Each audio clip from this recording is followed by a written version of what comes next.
ఏమనంటే rising rising rising అంటారు, జింగ్ జింగ్ రైజింగ్ అంటారు, ఏమనంటే అరెస్ట్లు చేస్తారు, ఏమనంటే కేసులు పెడతారు. ఇవి ఉన్నది ఉన్నట్టు మేము మాట్లాడుతున్నామని యూట్యూబ్ ఛానల్ని టార్గెట్ చేయాలి. లేకపోతే యూట్యూబర్స్ ఏమైనా వ్యక్తిగత అంశాలు ఉన్నాయా, ఆ వ్యక్తిగత అంశాలను టార్గెట్ చేయాలి.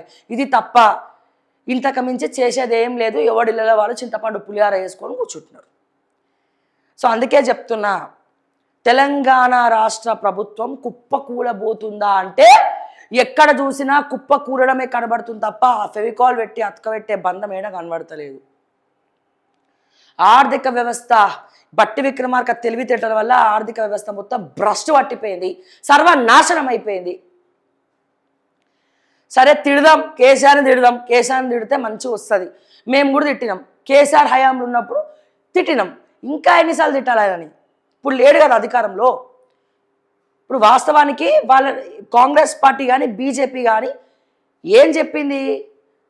తెలంగాణ రాష్ట్రం ఏర్పడినటువంటి 10 సంవత్సరాల్లో కేసీఆర్ 4 లక్షల కోట్లు అప్పు చేసిండు. ఎన్ని లక్షల కోట్లు? 4 లక్షల కోట్లు. నేను వాస్తవం మాట్లాడుతున్నా. 4 లక్షల కోట్లు 10 సంవత్సరాలుగా కేసీఆర్ 4 లక్షల కోట్లు అప్పు చేస్తే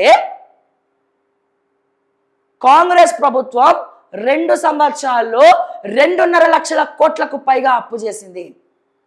అంటే 2 సంవత్సరాలు 2.5 లక్షలు అంటే 10 సంవత్సరాలు 11 లక్షలు మీరు అప్పు చేస్తారా రేవంత్ రెడ్డి, బట్టి విక్రమార్క గారు? 10 సంవత్సరాలు అంటే మీ కాంగ్రెస్ గవర్నమెంట్ 10 సంవత్సరాల అధికారంలో ఉంటే 10.5 లక్షలు 11 లక్షలు కోట్లు అప్పు చేస్తారు మీరు. కేసీఆర్ 10 సంవత్సరాలకు మొత్తంలో 4.5 లక్షలకు పైగా చినుకు అప్పు చేస్తే మీరు 2 సంవత్సరాల్లో 2.5 లక్షలు అంటే 5 సంవత్సరాలకి 5.5 లక్షల. ఒక బిల్డింగ్ కట్టలే, ఒక రోడ్ వేయలే, పైగా రంగనాథ్ సార్ని పెట్టుకొని మళ్ళీ బుల్డోజ్ చేస్తా ఉన్నావు. అన్ని కులగొట్టుడే తప్ప కట్టుడేం లేదు. నీకు కులగొట్టడానికి 2.5 లక్షలు అయిందా కోట్లు? ఒక ఫ్లైఓవర్ కట్టలే, ఒక స్కూల్ కట్టలే, జీతాలు రిటైర్మెంట్ పెన్షన్ ఇస్తున్నాం అంటే వాళ్ళు రోడ్డు మీద ధర్నాలు చేస్తున్నారు, అన్ని ఆప్షన్లు పెడుతున్నావు. మరి ఏం చేస్తుండే ఆ బట్టి విక్రమార్క ఫైనాన్స్ మినిస్టర్గా? నాకు అర్థం కాదు. శాత కాకపోతే చెట్టు కింద పులిహార వేసుకొని అమ్ముకోమనండి. ఇట్లా మాట్లాడితే ఆ కేసీఆర్ ఎంత ఇచ్చిండు, ఆయనకు అపాయింట్మెంటే ఈయనకి శాతం అయితే లేదు.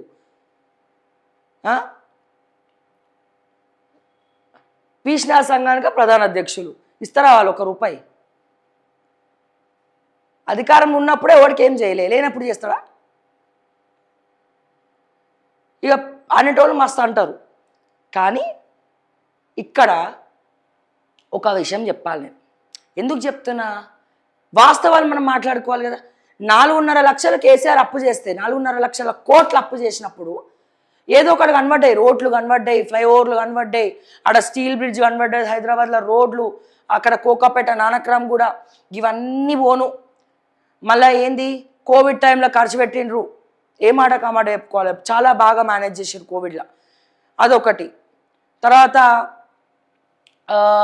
స్కూళ్ళు కనబడ్డాయి, అట్లీస్ట్ 1-2 కొన్నో స్కూళ్ళు, ఏవో ఒకటి కనబడ్డాయి కదా. మరి ఇక్కడ కనబడుతున్నాయా? 2.5 లక్షల కోట్లు ఎందుకు అప్పు చేసినామయ్యా అంటే వీళ్ళ దగ్గర ఆన్సర్లు లేవు. ఎవ్వరు చూడు ధర్నా చౌక్ల దగ్గర కూర్చుంటున్నారు, ఏం లేవు. అరే ఆఖరికి మా హోంగార్డులకి జీతం ఇచ్చే దిక్కు లేదు, జీతం పెంచే దిక్కు లేదు, మళ్ళీ ఈయన ఫైనాన్స్ మినిస్టర్ అట. ఏం చేసిరు?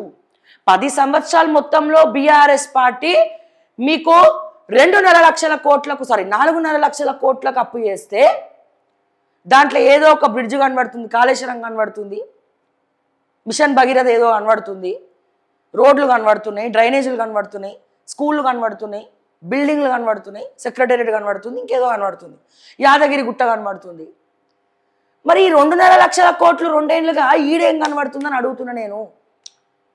మరి ప్రభుత్వం కుప్పకూలినట్లే కదా.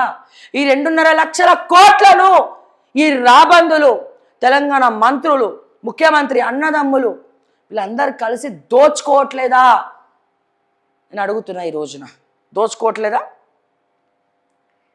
దీన్ని ప్రశ్నించడంలో కూడా బీఆర్ఎస్ పార్టీ ఫెయిల్ అయింది.